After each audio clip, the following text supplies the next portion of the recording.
A liminar foi deferida, mantida a decisão pelo desembargador Francisco Conte, no agravo de instrumento número 5501-008-77-2019-821-7000, TJRS, da defesa prévia. Na data de 11/11/2019, o denunciado apresentou sua defesa prévia, registrada sob o número no 45/2019, cujas razões serão abordadas mais adiante. Quanto às alegações preliminarmente, o denunciado alegou que o Decreto-Lei número 201 de 1967 não prevê a possibilidade de qualquer adiamento na votação por parte dos membros da Câmara de Vereadores, devendo seguir-se estritamente o disposto naquele diploma legislativo. 2. Que o disciplinado no artigo 5º do Decreto-Lei, antes mencionado, remete ao entendimento de que fatos graves devem ser levados ao conhecimento do plenário imediatamente, não podendo a denúncia ser alcançada ao conhecimento dos vereadores, 8 dias depois do protocolo, ou em qualquer outro prazo que não o disciplinado naquela lei. 3.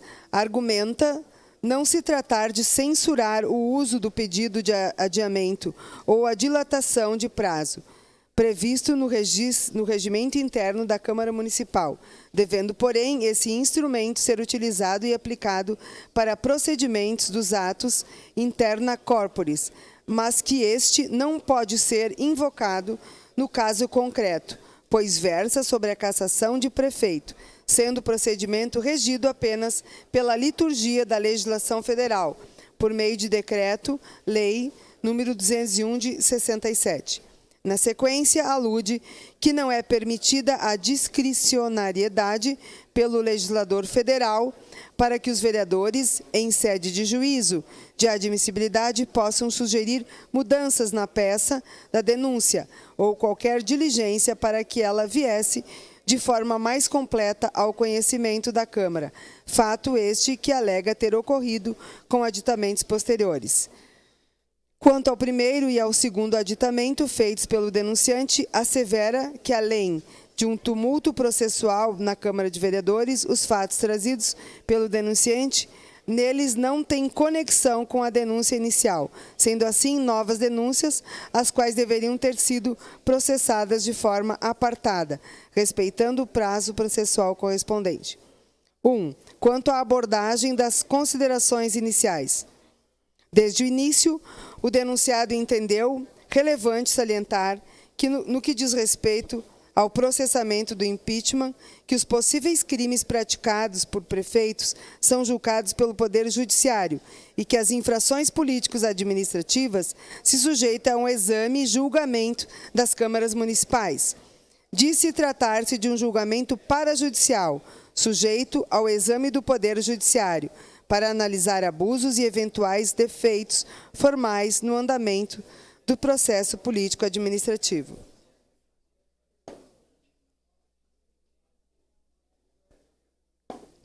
Sustenta que o processo é redigido pelo Decreto-Lei 201 de 67, que administra o processo de impeachment por meio de seu artigo 5º. Destaca na legislação o inciso 2 deste mesmo artigo, para entender que entende ter sido flagrantemente desacatado pela Câmara Municipal, com o adiamento da votação da admissibilidade para a sessão, que não a primeira após o protocolo da denúncia. Sustenta que se tem feito equívocos com relação aos crimes de responsabilidade e infrações político-administrativas, visto que, conforme doutrina e jurisprudência, os crimes de responsabilidade de prefeitos estão tipificados no artigo 1º do Decreto-Lei número 201 de 67, sendo crimes comuns. Já as infrações político-administrativas estão previstas no artigo 4º do Decreto-Lei número 201, tipificadas como crime de responsabilidade, que não é possível vislumbrar na denúncia a possibilidade de enquadramento das alegadas infrações, dos incisos do artigo 4º do Decreto-Lei 201 de 67. Versa sobre cada inciso daquele dispositivo, anotando considerações sobre as infrações, naquilo que se compreende que estariam cobertas pelo julgamento da Câmara Municipal. Não vê em nenhum dos itens da denúncia a possibilidade de enquadramento nos incisos do quarto do Decreto-Lei 201 de 67. O denunciado destaca, por fim, o inciso 8 do artigo supracitado, que elenca como um dos casos passíveis de cassação do mandato, abre aspas, omitir-se ou negligenciar na defesa dos bens, rendas, direitos ou interesses do município, sujeitos à administração da Prefeitura, no qual o próprio denunciado cita no ato atinente ao inciso, abre aspas, deixa de agir quando por lei é obrigado ou se descuida ou se desinteressa em fazê-lo. Pode ocorrer em tese infração contemplada no inciso. Quanto à abordagem de mérito, no introito da exposição do mérito, apresenta uma citação de Eli Lopes Meireles, que define que as infrações políticas administrativas são julgadas exclusivamente pela Câmara Municipal e cita que o processo é autônomo e independente da ação penal do crime de responsabilidade. Finaliza afirmando que o processo deve ter motivos para prosseguir. Com base neste autor, o denunciado afirma que o processo deve ser conduzido seguindo as determinações do Decreto-Lei 201 de 67 e a Constituição Federal. Cita também Mauro Roberto Gomes de Matos, transcreve doutrina que dispõe acerca de princípios constitucionalizados e estabelecimento de direitos fundamentais e também colaciona jurisprudência acerca da justa causa como pressuposto para a persecução penal, entendendo aplicável ao caso ilustrativamente extraído na mesma medida de habeas corpus, emitido no parecer crime número 7.599-2524, julgado em 3/11/2011. Assim, no âmbito do introito, a defesa argumenta que as condutas atribuídas ao denunciado não encontram aclaração no presente processo, na conformidade com a tipificação das infrações políticas administrativas, conforme descrita no artigo 4 do Decreto-Lei 201 de 67. Quanto ao dispositivo dos fatos imputados ao denunciado, a defesa alega os fatos imputados na denúncia são improcedentes, pois não estão de acordo com o Decreto-Lei 201 de 67. Da alegação, acusação de preconceito, discriminação e ilegalidade. A defesa alega que o denunciado, por meio de despacho da Secretaria Municipal do Urbanismo, abre aspas, não determinou proibição do evento, mas sim de uma autorização para a bênção dos freis, onde foi informado no parecer que, diante de outros eventos do calendário próprio da Praça Dante, estaria impossibilitada. Fecha aspas. Aduziu também que a Prefeitura do município optou por realizar as apresentações do Natal 2019 no Largo do Centro Administrativo Municipal e que os freis capuchinhos foram consultados para efetuarem a bênção no Largo da Prefeitura. Porém, eles já estavam em tratativas para a realização da iniciativa na Catedral. Menciona também a aplicação de tratamento isonômico e descreve a historicidade da referida proibição. Nesta ordem, cita que, em 2018, foi editado o decreto número 19.736 de 2018, que regulamenta normas para eventos temporários e que, posteriormente, dito decreto foi revogado pela edição do decreto 20.381, de 15 de agosto de 2019. Refere que o decreto citado na denúncia não está mais em vigor e que é suficiente para afastar o julgamento quanto ao mérito deste caso, no item referido.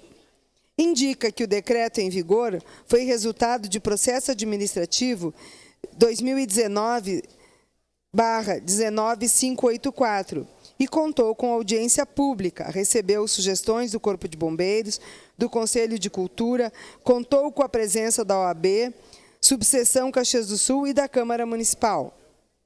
Menciona que ele não é conflitante com o Código de Posturas do município, mas sim regulamenta os artigos 30, inciso 7, 34, inciso 1, 2 e 3, 41 e 52, parágrafo único.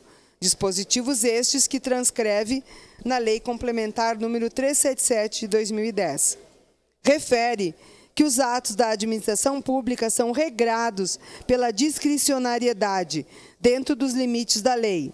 Desta forma, a ação tomada está orientada ao interesse coletivo e social. Afirma não proceder à acusação de que descumpre o artigo 5º da Constituição Federal, pois se preocupa e trabalha em prol da saúde, educação e segurança, sendo que o Decreto 20.381, de 2019, de 15 de agosto de 2019, foi editado para criar oportunidades iguais a todos. No mais, em relação à acusação de preconceito, discriminação e ilegalidade, anota que a denúncia não deveria prosseguir, pois ausente o devido enquadramento legal. Quanto ao item B, UPA Central 24 horas, prováveis irregularidades, do desprezo pelo Conselho Municipal de Saúde, a defesa descreve os fatos ocorridos desde 2017, iniciando pela apresentação do programa UBS+, ao Conselho Municipal de Saúde, que nesta ocasião o Conselho Municipal de Saúde desmembrou a proposta, rejeitando a administração compartilhada do Postão 24 horas e aceitando o programa UBS+. Ressalta as competências do Conselho Municipal de Saúde, citando o artigo 11, inciso 7, da Lei Municipal 7.854, de 22 de setembro de 2014. Afirma que, desde a citada apresentação, o Conselho Municipal de Saúde não emitiu nenhuma resolução com as decisões acerca do tema, como lhe determina a lei. Diz que houve uma convocação do Conselho Municipal no dia 24 de janeiro de 2019, pelo secretário de Saúde, Júlio César Freitas da Rosa, respeitando o artigo 7º e o artigo 28º do Regimento Interno do Conselho Municipal de Saúde, para uma reunião que se realizaria em 6/2 de 2019, e que houve negativa da presidência do Conselho em acatar a convocação. Observa que o secretário municipal da Saúde cumpriu o prazo do artigo 28 no Regimento Interno do Conselho Municipal e que a presidência do Conselho Municipal não teria sido diligente, posto que convocou os membros do Conselho no dia 5/2 de 2019 para uma assembleia no dia seguinte. No decorrer dos fatos, informa que foi realizada a reunião extraordinária do Conselho Municipal de Saúde, na qual o Poder Executivo apresentou a proposta de reforma do Postão 24 horas para reabrir como UPA 24 horas. Em 9/7 de 2019, o Executivo complementou as informações com o estudo de viabilidade financeira para a abertura da UPA 24 horas, e apresentou documentos ao Conselho Municipal de Saúde, e que, desta forma, cumpriu com todas as obrigações elencadas no artigo 1º, parágrafo único, e artigo 37 da Constituição Federal, do artigo 45 da Lei 10.257 de 2001, do Estatuto das Cidades, e do artigo 11 da Lei Municipal 7.854. Finalizando, menciona que o município firmou o termo de ajustamento de conduta, TAC, com os Ministérios Públicos Estadual e Federal, para manter informados os órgãos acerca do compromisso da Prefeitura Municipal de entregar à população os serviços de saúde, ressaltando que o aludido TAC vem sendo fiscalizado de forma criteriosa pelos órgãos competentes. Quanto a possíveis ilegalidades na licitação, sobre a denúncia de possíveis irregularidades no chamamento público de 149 de 2019, contratação de organização social para a gestão compartilhada da UPA Central, a defesa juntou cópia da ata do recebimento e abertura dos envelopes de chamamento público número 14 de 2019 e cópias de documentos das folhas 488, 626 daquele procedimento em mídia, CD e DVD. Refere que não existem irregularidades neste processo, tanto que o processo de inspeção especial não prosperou junto ao Tribunal de Contas do Estado. Sobre a falta de diálogo com os servidores no antigo postão 24 horas, anexou gravação em mídia, CD, DVD para demonstrar que realizou a assembleia com os servidores e ata da presença deles na referida assembleia. Observa que o servidor não possui direito adquirido à lotação em que a troca de local de trabalho faz parte do poder discricionário da administração, não havendo determinação legal definindo a consulta prévia do servidor para mudança de lotação. Quanto à ação ajuizada pelo Sindicerv, da 2ª Vara Civil Especializada em Fazenda Pública da Comarca de Caxias do Sul, que sustentava falta de diálogo do denunciado em relação aos servidores do PA 24 horas, informa que dito pleito judicial recebeu sentença que determinou a extinção do feito sem resolução de mérito. Quanto ao ato discriminatório parada livre, sustenta a defesa do denunciado que a acusação de negar a recomendação do MP e praticar ato discricionário com a proibição da parada livre não procede. A recomendação é instrumento utilizado pelo Ministério Público em sua atuação extrajudicial, que busca obter a melhoria de serviços públicos ou de relevância social, fundamentada no artigo 27, inciso 4º da Lei 8.625 de 93, no âmbito do Ministério Público da União. No artigo 6º, inciso 20 da Lei Complementar número 75 de 93 e na Resolução número 164 de 28 de março de 2017, que somente contém sugestão de providências que, sob a ótica do órgão ministerial, são capazes de reverter, cessar ou reparar o possível ilícito. Defende que a recomendação em si não coage a autoridade, mas pode funcionar como fator indutivo de postura de acatamento por parte de seu destinatário. Portanto, ao não adotar as medidas contidas na recomendação do Ministério Público, agiu dentro de suas faculdades. No que se refere à realização da parada livre, alega que foi sugerido o Centro de Cultura Dr. Henrique Ordovás Filho para o evento, uma vez que o espaço é considerado ponto importante de encontro para eventos culturais e que a realização da parada livre lá contribuiria para ampliar a visibilidade do espaço e também como apoio ao evento por parte do Poder Público Municipal, já que o espaço é um dos mais bem conservados e estruturados da cidade. Por fim, alega que não agiu de forma incompatível com a dignidade e decoro do cargo. Quanto à abordagem das considerações finais, na conclusão da defesa prévia, o denunciado alega padecer a denúncia de justa causa para seu prosseguimento, eis que, ausentes a materialidade e a autoria, requerendo o arquivamento da denúncia, forte no artigo 5º, inciso 3 do Decreto-Lei 201 de 67. Do parecer prévio da comissão processante, emitido em 18 de 11 de 2019. Apresentada a defesa prévia, em 13 de 11 de 2019, o presidente da comissão processante emitiu comunicado ao denunciado e para sua procuradora, dando-lhe ciência de que a comissão processante apresentaria seu parecer prévio pelo arquivamento ou pelo prosseguimento na denúncia no dia 18 de 11 de 2019. Na data aprazada, a relatora apresentou seu relatório, do qual se extraem, em síntese, as principais conclusões. Da preliminar arguída pelo denunciado, folhas 293 e 296.